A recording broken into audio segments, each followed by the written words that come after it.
Ever since I was a kid, I've never been someone to commemorate my birthday in any special way. I'd see it more as a day where I get to spend time with my family, where we can all gather and have a good time. I would never throw birthday parties with friends or do anything super extravagant to celebrate my special day. For this year, I wanted a little change. Not by throwing a birthday party with friends, I would do it in my own way. I wanted to do something that would mark this turning point in my life. I fell in love with photography and videography because it allowed me to immortalize moments in time. I could look back at how I felt, what I saw, what I experienced. What better way to commemorate my birthday than by doing something I love? I'm turning 23 this year, my Jordan year. I remember in high school I would see posts of people saying it's their Jordan year and I would think, damn, these guys are getting old. Well, it's my turn now.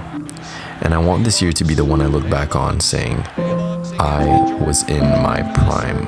Puts the shot in the air. Good! The game's over and the Bulls have won. Jordan beat him at the buzzer with a jump shot in the circle. And Chicago has knocked off the Cavs 101 to 100. So my birthday is June 12th, which is in 2 weeks from now. To commemorate this day, I wanted to take a picture for every year, 23 self-portraits. Now, normally this would be a pretty easy task. I would just go anywhere with good lighting and take pictures. But these are for my 23rd birthday. So I want each of them to mean something to me. Allow me to take you on a journey from my childhood to now. And along the way, I'll be taking you to a couple different places. I want to go to locations that hold a special place in my heart. Places that when I go there, I feel some type of way. Nostalgic, peaceful, sad, excited. With the exception of the first location. I chose for the first self-portrait to go way back.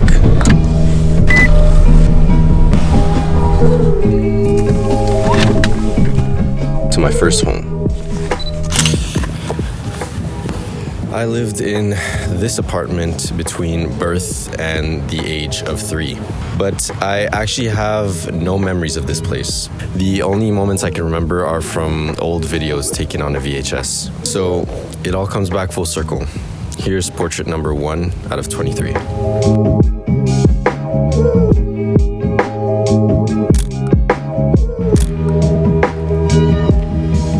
After living here for 2 to 3 years, my parents decided to move where I currently stay. A 1-hour drive away from the city, in the suburbs. I used to hate living here. We're gonna get into that a little bit later in the video, but I can say now that I enjoy having a nice yard and being in nature. So this is number 2 out of 23.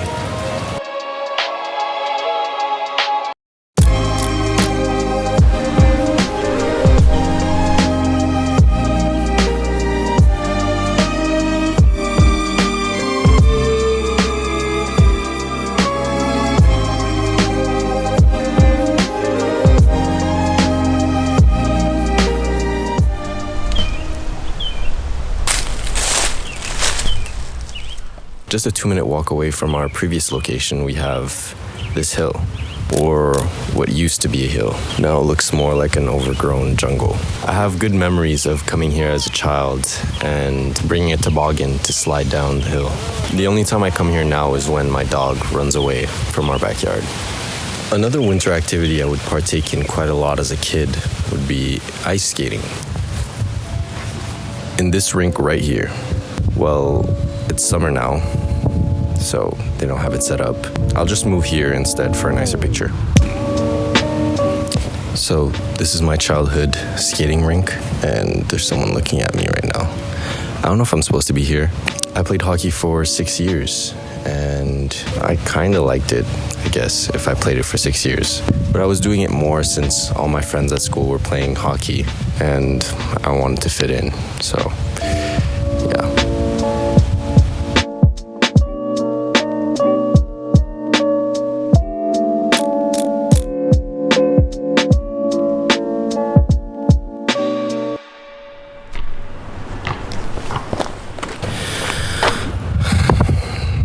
Primary school.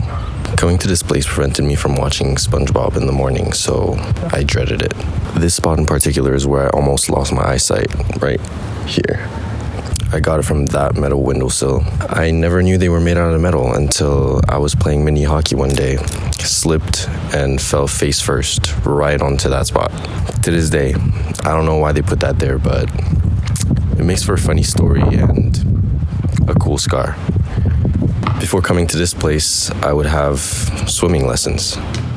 I also dreaded this place because the lessons were in the morning and the water was freezing cold. But hey, at least I know how to swim now.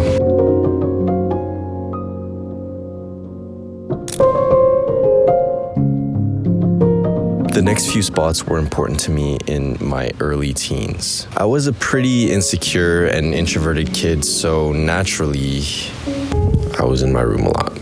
And if I was in my room, I was somewhere in the house playing video games. So this CB Games right here, well, it's a GameStop now, was my favorite store. I remember going inside, begging my mom for a PSP game or a GameCube game that would occupy my nights after school.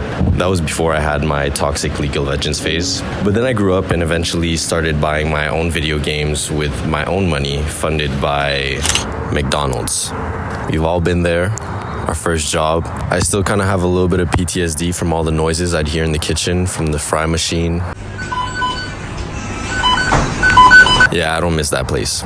Speaking of places that I do not miss, my high school. Now, remember how I said I hated living in this area? Well, coming back to being an insecure kid, this place magnified the insecurities I had about myself. I was the only Asian kid. I didn't feel like I fit in. I was hella nerdy. I liked manga, anime, R&B music, K-pop, but I felt like I had to hide that. To make friends, I felt like I had to be someone I wasn't. But it made me who I am today, and I'm thankful for that.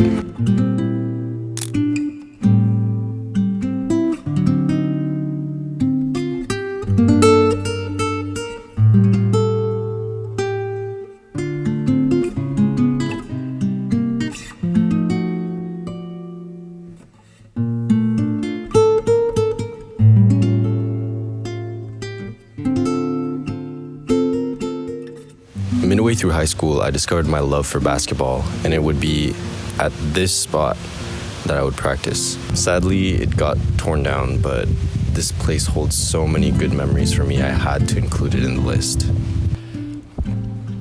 Eventually, after gathering enough skills at this court, I would join my high school basketball team.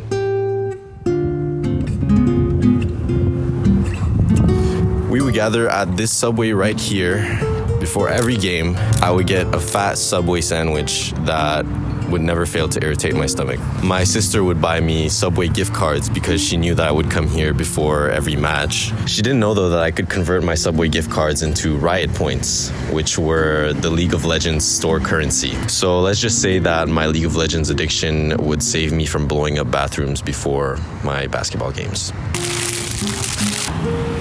I still like their cookies though. Shout out to the Subway worker in this store, Arnaud. He subscribed to my channel. Thank you.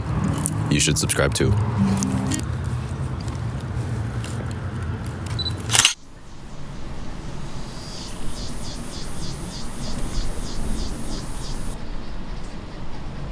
Next 4 locations are outdoor spots that I would go to frequently to clear my mind.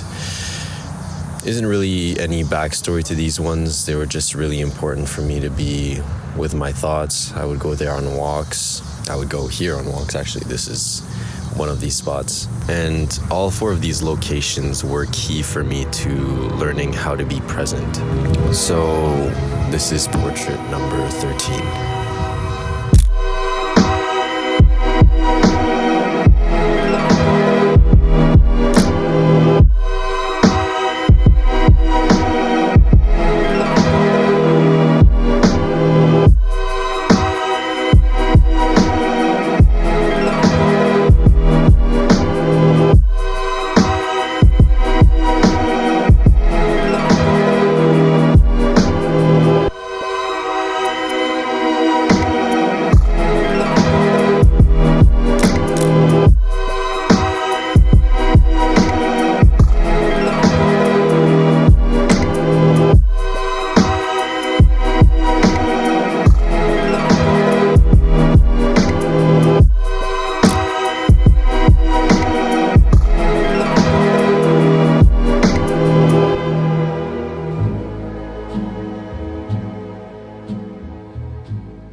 Along with my journey to becoming more self-aware, I started working out more. So I built my own home gym.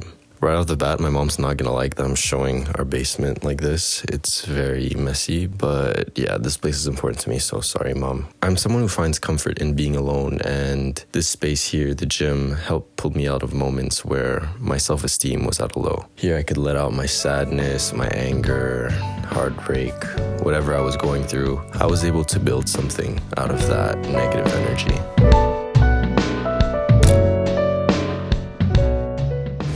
Another place of comfort, or rather food of comfort for me, ice cream. Whenever I'm going through some things, I come to this spot right here to get a nice vanilla ice cream cone dipped in cookies and cream chocolate. It never fails to cheer me up and also make me go straight to the bathroom. And right next to this place actually happens to be my bus stop. My daily 3-hour commute would start right here every single day. I don't miss it, to be honest.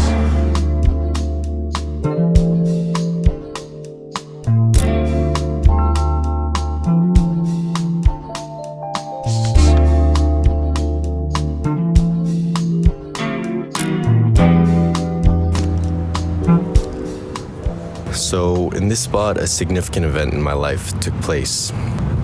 Riverside, Saint-Henri. It was my first photography gig, my first time officially taking pictures for someone. At the time, it meant so much to me because it was the first time I got recognition for doing something creative, for following my passion. It opened the door for what I do now with YouTube. Even if I wasn't paid for the shoot, I felt rewarded for doing something that at the time was just a little hobby that I was keeping secret from everybody. That feeling compounded into getting more serious about it, meeting new people, and improving my skills. And also, most important part, believing in myself, which at the time, I didn't believe in myself a lot. Around the same time I got into photography, I also started caring a little bit more about fashion, which leads us to the next place on the list. This is the first place I ever went thrifting.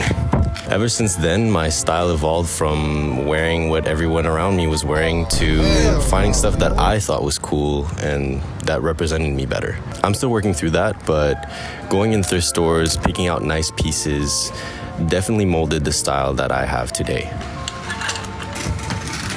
So now that we've covered my past, the next 2 locations will cover my future. Let's get back to it.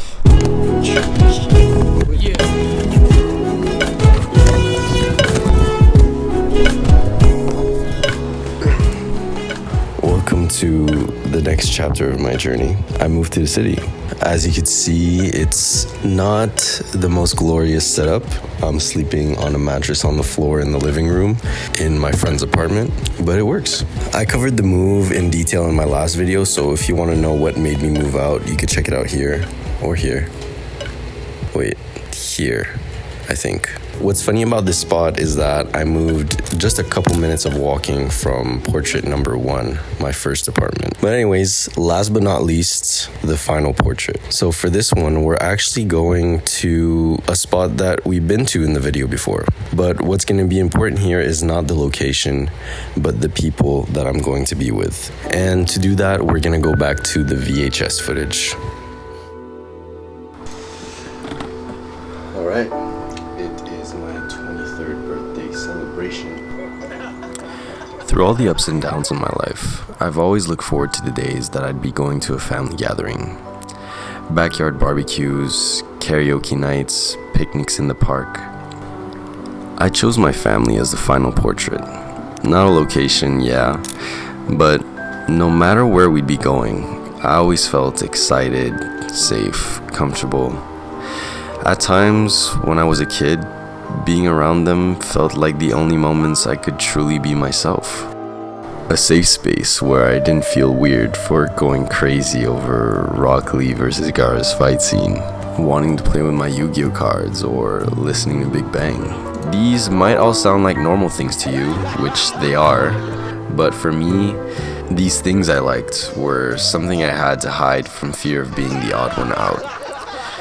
I've slowly been able to accept and even embrace these parts of myself after the many spots I've been to along the path of life. So, after all these places I've been through, you've heard about some good memories and of the struggles I've had with self-rejection and just overall being unsure of my place in life. Through this struggle, I've learned how to be true to myself, playing to my strengths rather than fitting in the crowd. I still have many things to figure out about myself, but I know that I'm the best version of myself right now. And that's why I can confidently say that I am in my prime. Como si fuera esta noche la última vez. Bésame, bésame.